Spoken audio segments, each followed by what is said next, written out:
The organised crime groups are preying on those people and they're putting them in ribs that I consider are unsafe. He didn't want to come in that particular boat. He said the smuggler forced him to get in the boat. He actually used a gun, hit him in his back, in his head. The criminal gangs who every week are crowding vulnerable people into flimsy dinghies on the coast of France, leaving dozens this year to drown.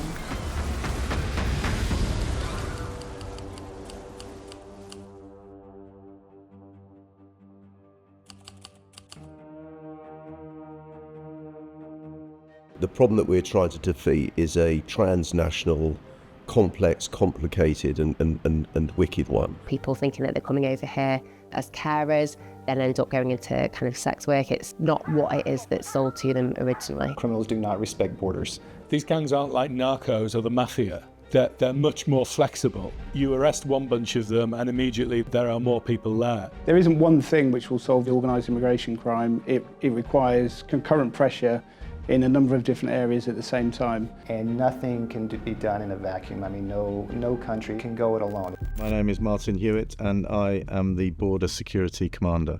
Border Security Command has been developed to ensure that we can deliver collectively all the different elements of the system. So it's taking border security and bringing together all the different factions across our system that work on border security issues. It's that strategic mind, so we're working towards a single set of goals and objectives. That work that the Border Security Command will do, work collaboratively with us, with Border Force and others like the National Crime Agency, as a collective. So it will be intelligence-led, it will be prioritised. So this is not a new organisation coming and having a particular responsibility. It's coming and sitting across all of the different ways that we seek to have a secure and effective border. I think in the past perhaps we've lacked that focus, particularly when it comes to working with countries overseas. It's not as simple as just identifying a warehouse where drugs are being stored, linking somebody to that and arresting them.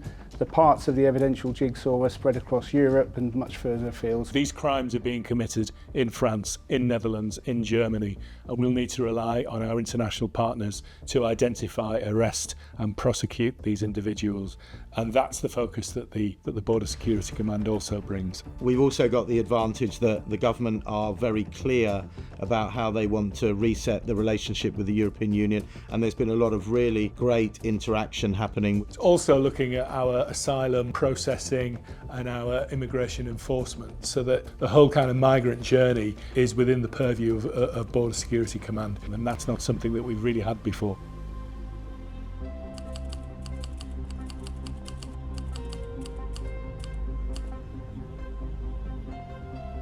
The purpose of this bill is to strengthen UK border security, which has been weakened and undermined, and to bring in new counter-terror style powers for our law enforcement. It's a bill to strengthen leadership and accountability around our borders, putting the Border Security Command on the statute book, to bring in tougher powers to tackle organised immigration crime, including pursuing those involved in supply chains, to increase enforcement and returns, and a bill that allows us to take stronger action on those who put the lives of others at risk at sea. With the initiative that the Home Secretary and the Prime Minister have put into it, brings new resource to match our aspirations to be able to interdict those gangs with, I think, the right mechanisms under the new powers that we will get, and I think the right people to be able to do that. Very pleased to say, even though it's still relatively early days, we've seen seizures of goods and we've also seen the arrest of prominent criminals.